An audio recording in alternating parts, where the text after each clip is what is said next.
All right. Hey, everybody. Teching 101 back again. I'm not really sure on the format of this screen, so I'm just going to make Barry really huge. Stare into his googly eyes, ladies and gentlemen. All right, so it's good to be back. I was gone over the weekend, which is, of course, when all this, like, One Piece information just dropped all of a sudden. It was my mom's birthday, so we went out of town. We went out to California for a few days. It was a lot of fun. We went to this convention. I could talk about that, like, later.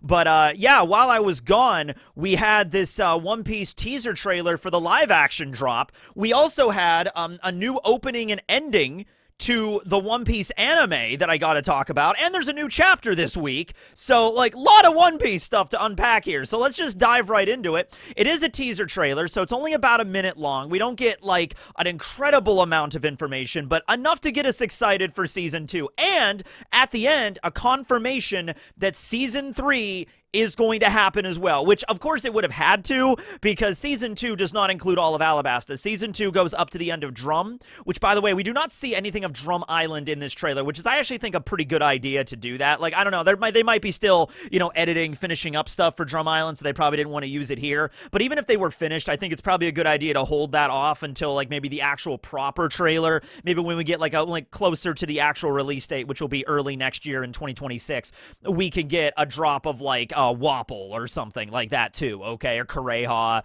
you know, a little bit more of Chopper maybe. We have Chopper's design that was revealed at the Netflix event that was a couple of months ago. So, yeah, let's just dive right into this teaser trailer though. So the opening shot is epic as all hell. It is of the Going Merry approaching the red line, approaching the canal of Reverse Mountain, okay? And you can actually see Reverse Mountain a little bit there in the mountain, in the fog. It kind of goes up and down right there, okay? So, this is actually a really cool scene, because this could be way further back, like the perspective here, just because of how massive the red line is. Like, it's shrouded in mist and fog, but those could also be clouds from just how high up the red line is, right? Like, the Mary could be, like, several miles back at this point, and that's just how big and the scale of this is, okay?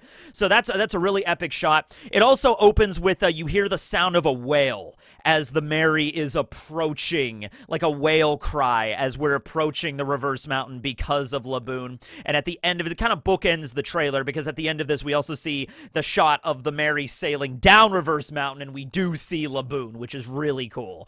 All right, but an awesome opening shot, very ominous. I always try to put myself in the perspective of somebody, and it's really hard to do this, because obviously I've been, you know, watching One Piece for a very long time. I've been reading it and reviewing it and talking about it on YouTube for many years now, but it's always interesting to think about it from the perspective of someone that has never read the manga or watched the anime, and they're just doing this purely off of the live action, like what they would think of this, okay? And then this is a great trailer to really show the scale of this world. We're going to get to that also when we get to Little Garden. Then we have a shot of Logtown, and Logtown is looking great. One of the awesome things that the live action does is they take all these different references from the One Piece world and put them all in the background. So here we have the Logtown set, and like, pay attention to all the buildings and all the shops in the background, even the ones that the Straw Hats don't go into or don't interact with, because those are all going to be references to things. Just like how in Season 1, if you look at, like, the background of any bar in Season 1, you see all the bottles of, like, whiskey and rum and everything.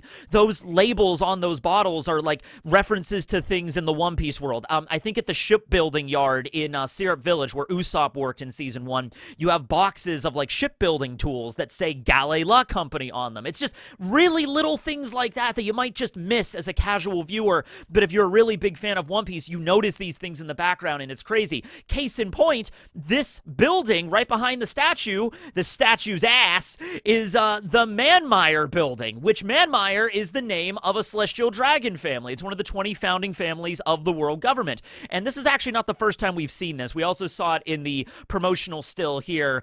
This came out several months ago, where we see all the Straw Hats standing in front of the building there, and we also have a brand new holiday that's introduced in the One Piece world. We don't get holidays that much. Like, it's a different world. They have a calendar. What holidays do they celebrate? It's little world building stuff like that I really like. So we have Marine Victory Day. It celebrates the 22nd anniversary of the execution of Gold Roger. They put his name as Gold Roger on the banner, not Goldie Roger, because Most people don't know him by Goldie Roger. Most people call him Gold Roger. That is a cool little detail. And it makes sense, right? Now, this obviously was not happening in the manga or the anime. There was no festival or anything going on at Logtown in the Polestar Islands. But this does sound like a festival that they would hold here, right? Like, the Marines and the government want to show off that, like, hey, we executed Gold Roger. We caught him, the king of the pirates. We executed him right here. And we see it later. It's sort of set up like a carnival, and that would make sense, right? Now, I'm very interested on what the vibe of this celebration would be, because the whole point why the Marines executed Roger at Logtown and they didn't bring him to Marineford was because, oh, he was born in the East, and the East is kind of seen as like the most peaceful ocean, so we're going to execute the king of the pirates here at the place he was born to kind of show to the world that, like, peace has returned. The world government and the Marines, they're the ones in charge, and we took care of the pirate scourge of the king of the pirates, Goldie Roger, right? And that is clearly not the case. Piracy is at its all-time high in the One Piece world at this point. The Marines and the world government, there's like this whole balance of power with the Yonko and all that stuff. So I'm curious if Victory Day, if we're going to see the citizens of the One Piece world, like these random people walking around Logtown, I want to hear, like, the gossip, right? Are they going to be talking about it like it's like an actual legitimate thing? Like, I'm so happy that the Marines and the world government executed Gold Roger, and now the pirate scourge is over, and we don't have to worry about that anymore. Are they saying that just for the sake of lip service, or are they going to actually treat it like this is just theater? We all know that this is bullshit. We all know that the Yonko, like, Whitebeard is in the Grand Line. We all know there's Kaido and Big Mom and all these crazy pirates out there, Shanks. And then again, there's a lot of propaganda machine with the world government. Case in point, we have over here, speaking of theater, we have Logtown Opera. And this was another thing that was shown in the promotional art, in the images we have here. We have what is playing at the Logtown Opera. We have the hero of the Marines, and we have this musical all about Garp. All right, and we have, like, 5 stars, beautifully directed. 4 stars, a historically accurate musical depiction of the God Valley incident. So we have Garp there, like, I'm the hero of the Marines. You know, I will punch the pirates with my fist. You know, like that.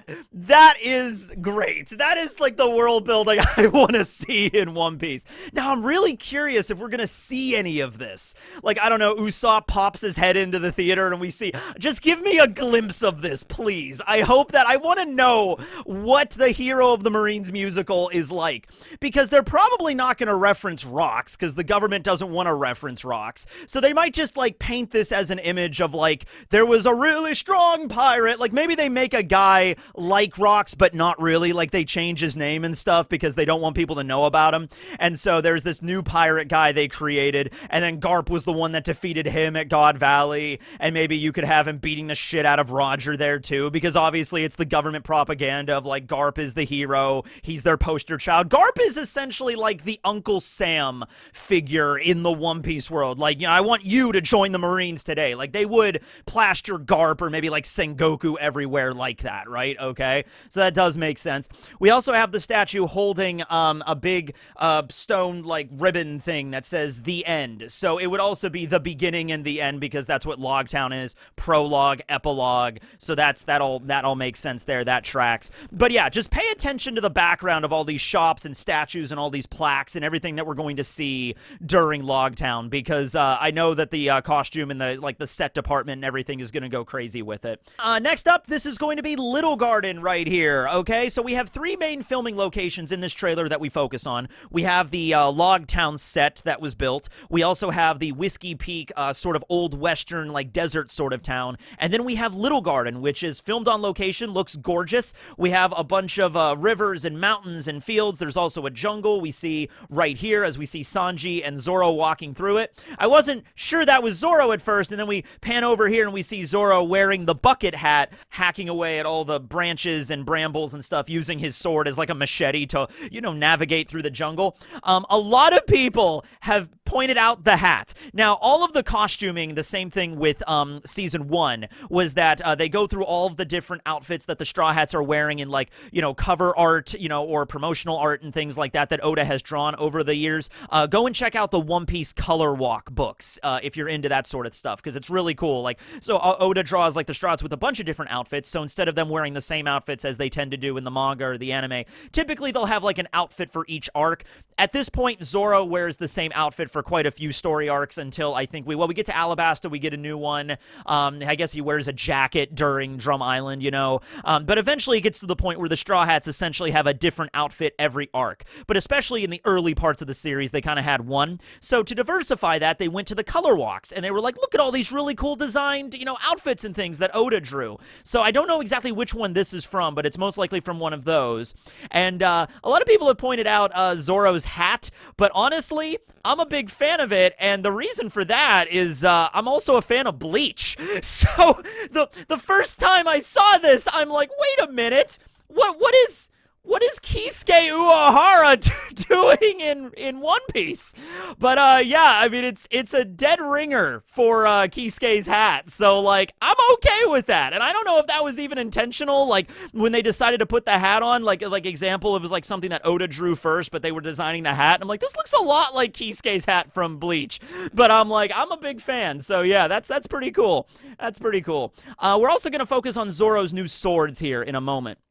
But first, we have this awesome establishing shot, pretty much right out of the manga, of Whiskey Peak on Cactus Island, all right? So just, once again, like most of the arc is going to be focused on these episodes, is going to be in the town. We'll see the cactus rocks in the background and all that. So this is like the first and only probably big establishing shot we're going to get of this. Maybe also we'll get one as the Straw Hats are like leaving. So they really put the budget on this. I mean, it looks like an island from the One Piece world in real life, right? And the crazy thing about Cactus Island, the big reveal, is that a lot of the spines or the needles on the cactus rocks are actually tombstones where they bury all of the dead.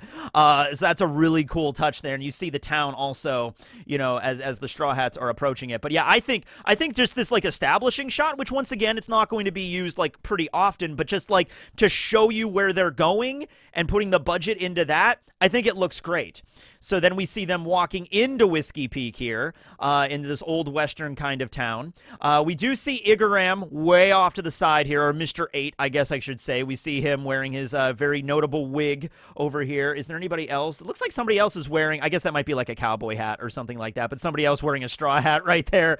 That would be interesting. Yeah, Oda's always been a really big fan of like the old western kind of aesthetic. You see that a lot with like his earlier work, like Wanted or Monster. You see all that kind of stuff. Like the town that Ryuma was walking through in Monsters also was like an old western kind of setup, right? And though he was a samurai that was slaying a dragon, but Oda likes that. He likes that design, so it makes sense that it would end up here, right? And then we get a shot of the Victory Day Festival Carnival at Logtown. We see the clouds looming in the distance. So this has changed. It's nighttime here in the live action. In the anime and in the manga, it was during the daytime, and then the storm rolls in, and the Straw Hats have to escape in the midst of the storm. I think it's a really awesome thing also. Like, they were planning, I think, on doing Logtown at the end of season 1. They had to bump it to season 2 just because, like, the episode order, they just couldn't fit it into season 1 because of the budget. But I think that actually works out way better, and I've talked about this before in another season 2 video, because it's a great way, Logtown is a great way of, like, sort of recapping everything, because it's the end of the East Blue, moving into the Grand Line, remembering who everybody is, and Jeff Ward, who played Buggy to great critical acclaim in season 1, is very prevalent in this arc. So I think it all worked out at the end of the day. Would I have preferred Logtown to be in season 1? Well, sure, if they could have fit it in there and the budget worked and everything, and it was like just like this, it would have been great. But here it's awesome because we get to see Jeff Ward again as Buggy in this arc very prominently. I don't know if he's going to be throughout the whole season, sort of like he was in season 1. We kind of see Buggy and also like Kobe and Helmeppo's journey through the whole season as like like just these characters we're following alongside of the Straw Hats. So they might do that again. I'm not really sure. But Jeff Ward is great as Buggy, so I can't wait to see him again. And then we get a shot of Luffy staring up at the scaffold, which is, during, the festival here. It's like, oh, yes, come and see the scaffolding where Gold Roger was executed. So we have a scene with Luffy there, and I love how he just kind of walks up to the scaffold, and he just kind of, like, tips his hat. Don't worry, I'm sure that's not going to be all. I'm sure he is still going to climb the scaffold, and I'm sure he's still going to be almost executed by Buggy. That scene is going to be wild. That is going to be such an epic scene with Luffy about to be executed by Buggy, and I think Jeff Ward is he's going to have this big speech on top of the scaffold over everybody there. That's also really, because, like, in the anime and the manga, like, Luffy jumps up on it, and, like, it's like a plaza, so there's a lot of people there anyway, but here in the middle of, like, a festival, it would also make sense there's a big crowd already gathered, right? So Luffy is going to jump up on the scaffolding, and then everybody's already there to look up and see, like, what are you doing, right? And then Buggy shows up, and then he's going to play it up, I'm sure, and that's going to be an awesome scene. And then there's going to be a lightning strike, and then that's, going to save Luffy's ass. So, moving on now, we have another scene of Little Garden. We have Nami and Usopp here on board the Going Merry. They hear some big footsteps approaching, and then we get our first shot of Broggy. We have a shot where he comes in, and there's a glare from the sun, so we can't see him clearly at first. He's, like, silhouetted a little bit, but then he walks right in front of the sun, blots out the sun, and we get to see Broggy staring down at Nami. So we get a great perspective here on just how massive, then the scale, like I said, the giants are in this world. And I think Broggy also looks great. He looks like a guy that's been fighting on an island for a century. He's, like, all covered in the grime, and his clothing's all torn and ripping apart. It's just like he looks like a dude that's been in a constant battle and hasn't showered for a century. You know what I mean? He's just like, oh, yes. And he just, like, kind of walks over. You just hear him kind of, like, grunt. You just kind of hear him, like, ugh. Like, look down and see what's going on with these little people on the Going Merry, right? We do not see Dory, unfortunately. I like Dory more than I like Broggy. Can't wait to see Dory. But yeah, I think the scale here works great. And also, it's really topical because we're in Elbaf right now. When this is finally released, it'll be early 2026. I'm assuming we're probably going to still be in Elbaf there. If the flashback we're in right now is any indication, we're still not done with that yet. So we still got a little while left in Elbaf. I think we'll still be there by the time we get this in maybe January, February of 2026. Okay, so this next shot is great, and I made sure to freeze frame it here because it's sort of a blink and you'll miss it kind of moment. So this is a shot of Nico Robin, played by Lyra Ababa. We actually do not know it's Nico Robin yet. It's Miss All Sunday so far. However, before she opens the door with her devil fruit powers, we see these two busts off to the side. And we have Sengoku, and we have one of Kong, which is awesome. So this is so cool. I missed this the first few times I've seen it. There's also a painting up here, and I don't know. We just see, like, somebody's hands, like, held together. So I'm not sure if this is anybody relevant. It might be. This has to be like a Marine base or a World Government office or like something. With the blue and the white, it has to be a Marine base of some such. And we have a shot of Robin entering with a flurry of flowers. And I also wanted to see here, like, if we actually do get to see her arms, like, opening the door. I don't think we see them at all here. It's just the flurry of flowers. And, of course, this is a thing we see in the anime all the time. Whenever she sprouts her arms or her legs or her body parts, we see flowers accompanying them. So that makes sense here in the flurry of flowers here. She does have the Hana Hana no Mi, so it would make sense that it makes this many flowers. Where is this? That's the question. I mean, it's a Marine base, but, like, in the manga, in the original, I'm racking my brain here on trying to think of where this could be. I don't think this would be on Whiskey Peak at all. I don't see it being there. I just think the architecture just doesn't fit for that. Little Garden, it makes no sense. So maybe this is a shot of, like, since Season 3 is already confirmed, and we're going to get Alabasta in Season 3, right? This could be a shot of us, like, we're probably going to get introduced, definitely going to get introduced to Crocodile and Miss All Sunday because we've seen them earlier in the manga. Crocodile's first shown during Little Garden, but we only see him in, like a shadowy room when he's talking to Sanji, right? Like, we don't get to see Alabasta in its full scope quite yet, but they might just show that here. Actually, when the door opens, I'm trying to look, like, behind Robin here, and maybe, yeah, so then maybe this is a Marine office or something in Alabasta, maybe? Or maybe it's on a separate island altogether. Maybe they just had another island, because there's plenty of islands in One Piece that they could utilize, right? Where it's like, oh yeah, Robin went to the Marine base, or Miss All Sunday had to break into this Marine base on this island over here. And they could use one of the many, many, many islands that has been named in the story, but we've never shown before, right? Like, easily would be able to do that. Oh, wait a minute. I guess there's also Vacation Island. That's also an island, Kyuka Island, which is also seen during Little Garden when Mr. 3 and Miss Golden Week head out to go to Little Garden. We see them there first at Vacation Island. So maybe this is Vacation Island. I don't know. But there's never was a scene in the original, I can't think of one, where Robin, like, broke into a Marine base. So we'll see where this goes. But we might be getting a sneak preview of Alabasta as well in Season 2, like hints at what is to come. And we have a close-up here of Lyra Ababa playing Robin. I think she's going to do a fantastic job. Then we have Zoro here. This is going to be at Whiskey Peak, pulling out his Yubashiri. A lot of Yubashiri love in this trailer. A lot of focus shots on Yubashiri. I'm really loving that, because that's one of Zoro's favorite swords for me, personally.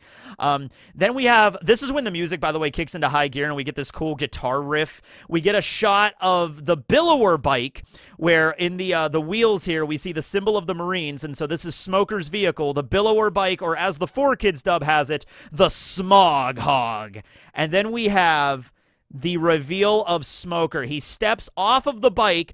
As he hits the ground, a big giant poof of smoke comes out of his feet. That'd actually be a really cool effect if everywhere that Smoker steps, we just see little poofs of smoke coming out of his feet. I think that would be a really cool effect to kind of showcase that the dude is a Logia. This is the first Logia that we are seeing. This is Callum Kerr playing Smoker. I saw an interview with this guy before. He seemed really into it. He was talking about, like, just how badass of a character Smoker was. He's just like, yeah, I'm playing this character that just goes around wearing this badass jacket, drives around this motorcycle, and smokes 2 cigars at the same time. So he seemed really into the role. I haven't played that much of Devil May Cry, or watched that much of Devil May Cry, like the anime, and I know there was a thing that came out with, I know Johnny Young Bosch played Dante in the Netflix version. Was that any good? I need to go check it out. But I know a lot of people were making references to Virgil from the Devil May Cry series, and just like, wow, Callum he's playing Smoker, but he makes a better Virgil, honestly. I don't know the reference exactly, because I've only played one Devil May Cry game, like, ever. But yeah, that's fantastic there. Callum Kerr as Smoker here. The 2 cigars. I was curious on how the 2 cigars are like, are they just gonna dial it down to just have one of them? But no, he's smoking both. So, since he is the first Logia, a really good touch with this, and his ability is not really that complicated in order to, like, animate or use, like, CG for. Dude is just made of smoke, right? So you can have, like, little shots of that, like, every time he walks, little puffs of smoke, pull up, or around his feet, or something like that. Or if somebody bumps into him, like, and anytime, like, he touches something or moves something, there's always, like, a little audible, like, shh, puff of smoke everywhere. Little things like that you can do. Right, so then we just have a shot of Luffy, played by Iñaki Godoy, running through the jungle of Little Garden, and then we have a close-up shot of him here as well.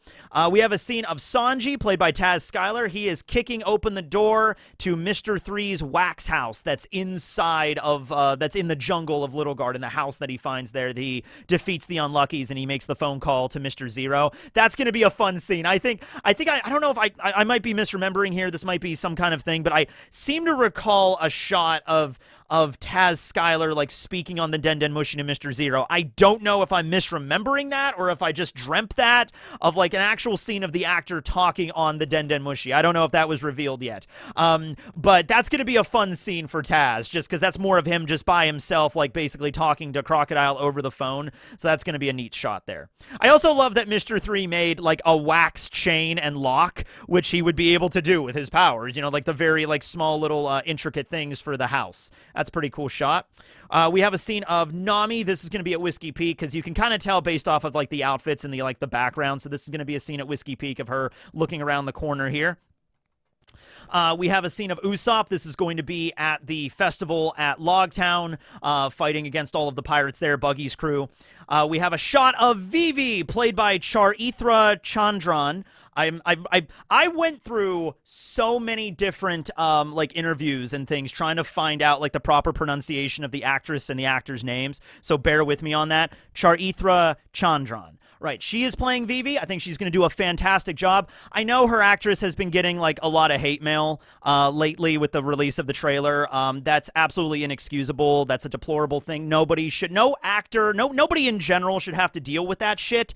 All right, so just I know it's not the majority of people, but like the fact that it's happening at all is really disgusting. But yeah, so she's been getting a lot of shit. But you know, I saw an interview with her when she was announced for the role, or just like a quick short that she filmed. And she talked about how much she was looking forward to playing Vivi, and this is a very important character in the story. And just like with the Straw Hats and a lot of the other characters, she's met with Oda and talked to Oda about it and everything. And so she seems really dedicated and really excited to play Vivi, and I think she nails it here. So I think she's going to do fantastic. Also, a shot with we don't get to see Crocodile in the trailer, but he's played by Joe Manganiello.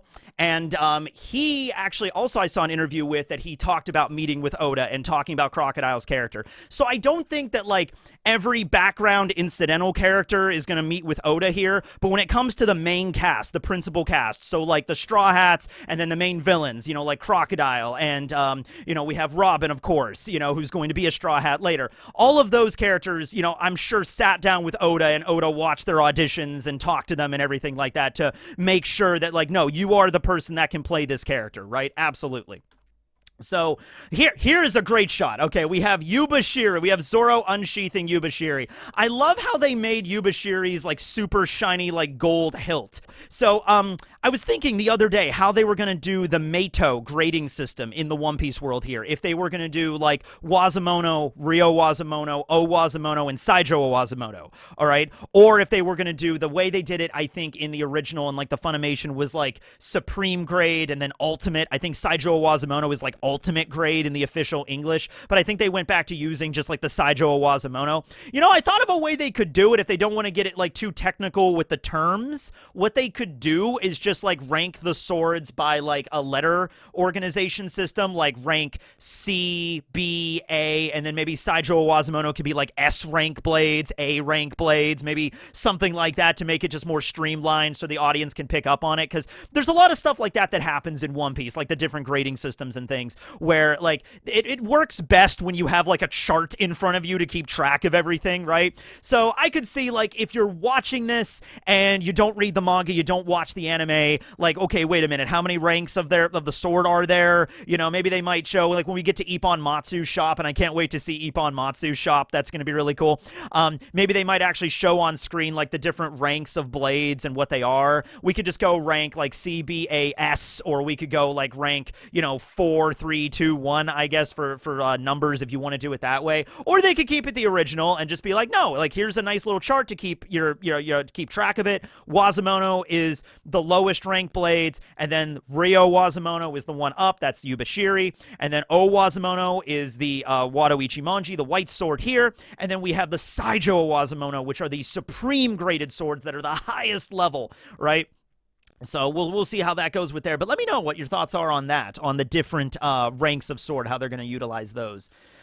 We have a shot here of just Zoro, played by McKenyu, beating the shit out of a bunch of bounty hunters at Whiskey Peak. That's going to be really cool. It looks like, so the fight in the manga was like outside as Zoro was on top of the building, and I'm sure that's where the fight will like begin. But I think the live action, because of all the sets and all the different buildings they have here, they're really going to have fun with the choreography here. They're probably going to have Zoro just running through the town, going in through all the different buildings and just fighting everybody in like different scenes and stuff. Like there's a balcony you could see back here. Zoro might like fight these guys at the bar, then jump on top of the bar, and then go up here in the balcony and start hacking people apart up here. People are trying to shoot at him from above. Like, it's going to be a bunch of cool shots, I'm sure. Then we have Sanji here kicking a bunch of people at the festival. I know, like, it's shots like this or, like, action scenes. It's kind of hard to capture in, like, just still shots, but it's really cool. We have Nami jumping up in, like, a slow-mo shot against Alvida, played by Ila Isorelis Paulino. who is the same actress from season 1. She was very dedicated to the role.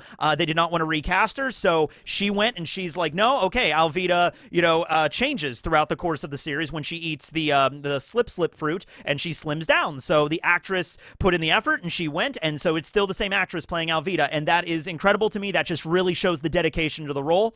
We have her just being completely nonplussed as Nami is about to hit her with a staff. So I think this scene's probably going to go with like slow motion. Nami brings down the staff on Alvida, and it just like Alvida just casually just like moves to the side, and then it just slips and slides right down her, and then it hits the ground, and then Nami is like, oh no, that didn't work. So yeah, they're really focusing on that in the trailer, so I think that's going to be a really cool shot in the first episode when we have Logtown. Then we have Usopp firing some shots here at a pirate right next to a game that's Shoot the Pirate, so that you can see the joke there for Victory Day. You can understand there would be a bunch of different games and stuff that would be like, oh yes, shoot the pirates, and you win a prize. You win whatever the hell this thing is over here, an octopus or something. I'm not really sure what some of these toys and these prizes are over here, but that'd be really cool. I kind of want to see like what the toys would be in the background, right? We also got like a test your strength like mallet kind of game. Maybe somebody picks up the mallet and smacks one of Buggy's crew with it. That'd be sweet. This is a shot of Luffy using the Gum Gum Gatling. Once again, it's more impactful in the actual trailer, so go check it out. I'll link all of that below.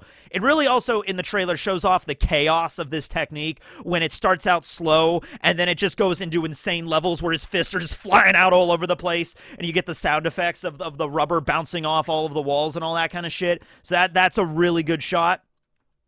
And then the final shot of the trailer, we're at the end, is going down Reverse Mountain as Nami here is looking up in absolute awe and also fear and also bewilderment, I would assume, as Luffy is screaming his head off as we see Laboon, and we hear Laboon's cry as the Mary is about to be swallowed by Laboon the island whale, which I'm sure the Mary will escape that. I don't think they're going to get swallowed by a whale, guys. I think everyone will be cool. I was also really looking forward to seeing Clive Russell in this because he's playing he's playing Crocus, and I think he's also going to do a great job there. I can't wait to see like how the gag is going to go, like the running gag with Crocus that kind of breaks the fourth wall. I kind of really want that to be I really want that to be in the live action. I don't know how well it would work because sometimes they have to change the comedy based off the medium. I understand that, but if you could make that work in the live action, please do. But yeah, that's the end of the trailer. We have One Piece Season 2 Into the Grand Line, and Season 3 sets sail soon. How soon, we don't know, but Season 2 leads directly into Season 3 with Alabasta. So at the very least, I have no idea how long the live action is going to last. We all sort of make jokes about like, oh, Season 12 is going to be Dressrosa, Season 15 will be Egghead, you know what I mean? We have no idea how that's going to go. We're not even close to being there yet, but we have the Alabasta saga that's going to be covered by Season 2 and Season 3 respectively. I don't think they're going to go much beyond Alabasta in Season 3. I think we're just going to focus on that to really make sure that gets the justice it deserves. Maybe at the very end of Season 3 we could go to like we could have the shot of the St. Brice falling out of the sky. Maybe that would be cool. But other than that, I think we're probably just going to focus on Alabasta Season 3, which is probably being filmed right now, I would assume, if they're announcing it here so confidently. Probably being shot right at this very moment. So yeah, this Season 2 trailer, teaser trailer, looking really good, and it's coming to Netflix 2026. I heard early 2026. I don't know if that's still the thing because it just says 2026 here. Not really sure. But I heard early next year is what we're going to get from it.